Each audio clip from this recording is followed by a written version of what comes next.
कौन मानता है कि पृथ्वी जो है गोल है, मतलब स्फेरिकल है?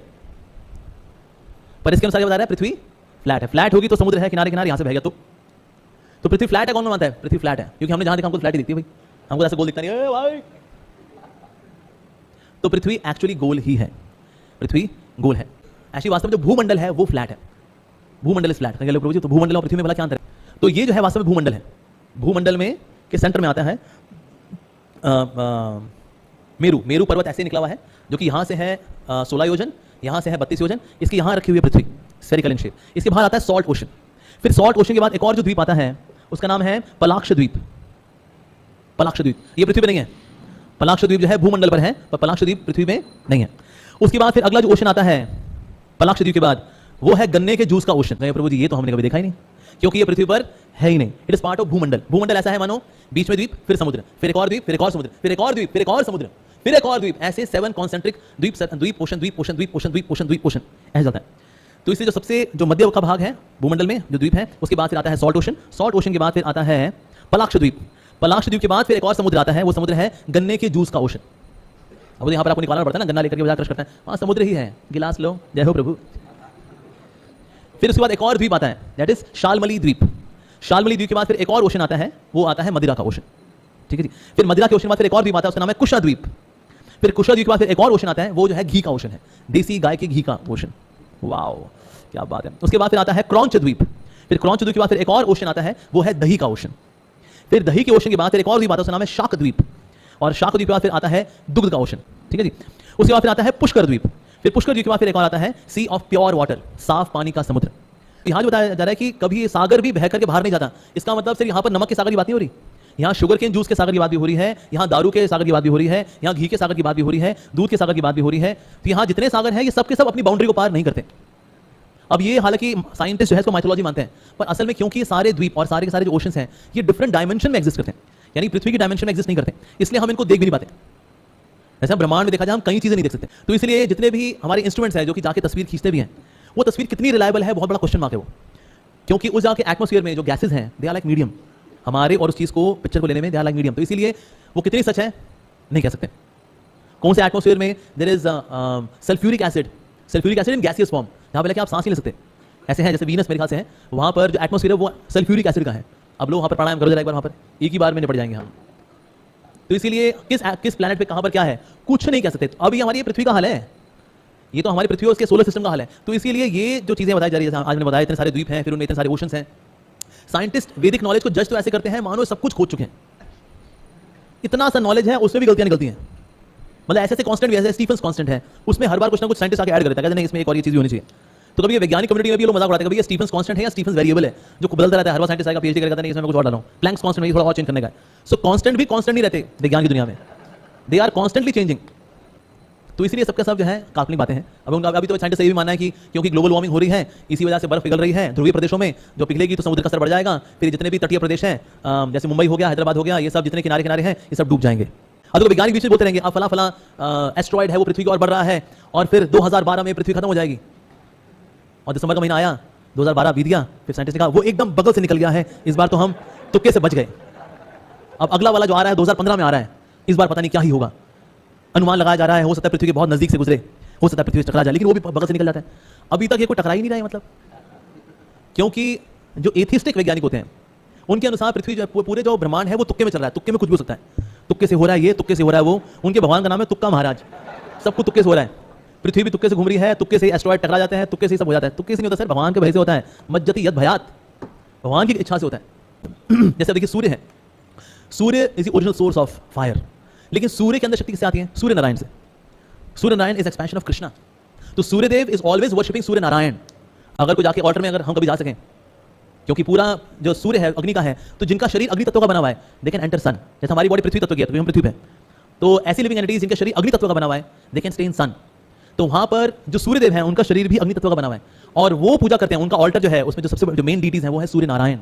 सूर्य नारायण से सूर्यदेव को शक्ति मिलती है और सूर्यदेव फिर ये प्रकाश आगे देते हैं। तो इससे अग्नि भला कहां से आ रही है? अग्नि तो भगवान से आ रही है। यस, तो भगवान के द्वारा नियंत्रित होती है। पृथ्वी अपने पर्वतों सहित ब्रह्मांड के जल में कभी डूबती नहीं। पृथ्वी डूबती नहीं, ऐसे कैसे?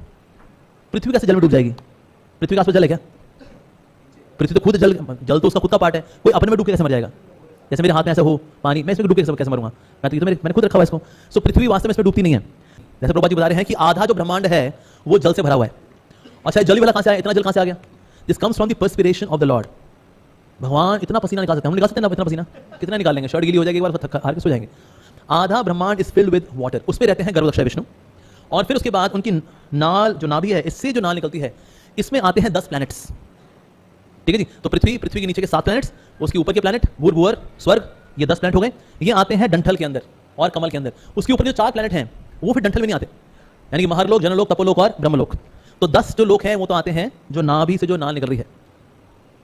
अब पृथ्वी लोक जो है, पृथ्वी यानी कि यहां पर पृथ्वी के आसपास भी देयर इज सॉल्ट ओशन। पृथ्वी उस सॉल्ट ओशन में नहीं डूबती, और साथ ही पृथ्वी इस गर्भोदक सागर में भी नहीं गिरती। ऐसा नहीं वहां से गिरी और गिरी गोवर्धन, नहीं, ऐसा नहीं है। तो अपने स्थान पे रहती है पृथ्वी, it is because of the will of the lord. ना सिर्फ पृथ्वी बल्कि जितने और प्लैनेट्स भी हैं, चाहे पाताल हो, रसातल हो, महाताल हो, तलातल, सुतल, वितलातल, ये सब जितने भी प्लैनेट्स हैं ये भी अपने स्थान पे रहते हैं, तो भगवान की इच्छा से रहते हैं। इनफैक्ट ये जो नर्क लोग हैं, आप देख रहे हैं नर्क लोग 28 काइंड्स ऑफ हेल, ये पाताल के भी नीचे आते हैं। ये 28 किस्म के नर्क तो एकदम गर्भोदक के ओशन के बिल्कुल ऊपर हैं, इनको सबसे पहले डूबना चाहिए। एक बार सुनामी आया सब शांत, पर एक्चुअली ऐसा नहीं है, एक्चुअली ऐसा नहीं है। और अगर हम श्रीमद् भागवतम में देखें, भागवतम में जब भगवान श्री कृष्ण ने एक समय यमराज से मिलने के लिए जब गए थे, क्यों गए थे यमराज से मिलने के लिए? किसको लेने के लिए? सांदी मुनि जी के पुत्र को लेने के लिए गए थे, राइट? तो जब उनसे मिलने के लिए गए थे, उस वक्त बताया जा रहा है कि उस वक्त सारा नर्क शांत हो गया था। कुंभी पाक में जिनको फ्राई किया जा रहा था, क्योंकि जिन्होंने मीट खाया उनको कुंभी पाक में फ्राई किया जाता है, पर कुंभी पाक का जो तेल था वो ठंडा हो गया था। शालमली नाम का जो वृक्ष है जहां पर इसमें कटीली झाड़ियां हैं और वो शरीर को चीरती फाड़ती हैं, वो कांटे जो है फूल बन गए थे। जब कृष्ण ने नर्क से होकर गुजरे तो उनकी उपस्थिति से ऐसा हुआ, जो यमराज के पास गए और यमराज ऐसे लग रहे इसको पीटो, इसका तो ये करो, पर जैसे ही कृष्ण सामने आए यमराज जी के, वो सौम्य हो गए। यमराज जी को ये जो भाव है, इसको ये सजा दो, उसको वो सजा दो, बिना किसी दया के, ये भगवान की इच्छा से तो सजा दे नहीं पाएंगे। कहते नहीं तो हो गया, कोई बात नहीं, हल्का फुल्का करके छोड़ दो।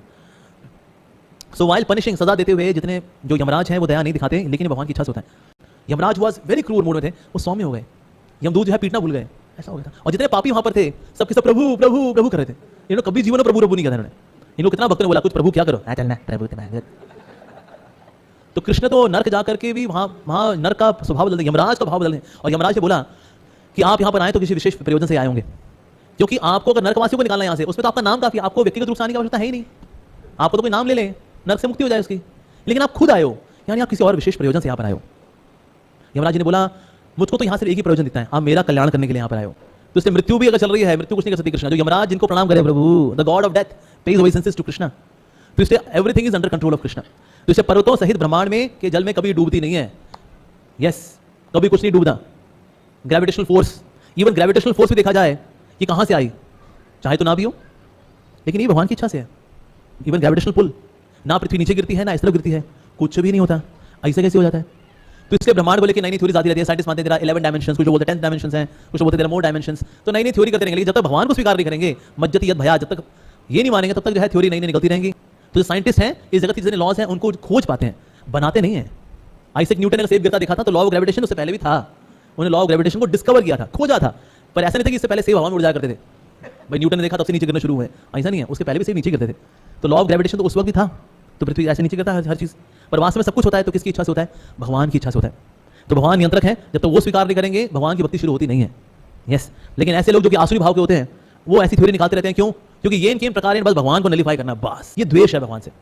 तो जब भगवान कपिल के द्वारा भक्ति की व्याख्या आ रही है, वो सोचता है इसमें तो भक्ति की एंट्री कैसे जानी चाहिए, वैदिक साधना भक्ति, रागनु का साधना भक्ति, भाव भक्ति, प्रेम भक्ति, वो सब चर्चाएं आए ना। लेकिन जब तक हम भगवान के ऐश्वर्य को स्वीकार नहीं करेंगे तब तक भक्ति शुरू होती नहीं है। Aishwarya becomes the stepping stone to madhurya. मधुरता में अगर प्रवेश करना है तो भगवान की ग्रेटनेस को जानना जरूरी है, कि जिनकी हम भक्ति कर रहे हैं we can't take him so cheaply. भाई क्या क्या भगवान संभाले हुए हैं, कब कब कहां पर कैसे कैसे हम सोच भी नहीं सकते। तो इसीलिए भगवान के ऐश्वर्य भाव को स्वीकार करना आवश्यक है, उस पर चर्चा करनी आवश्यक है। फिर जब उनकी महानता पता लगेगी कि उनके भाई से सब कुछ हो रहा है, ऐसे भगवान की हम भक्ति कर रहे हैं, तो हमारे एफर्ट्स कभी भी चीप नहीं होंगे, सस्ते नहीं होंगे ना।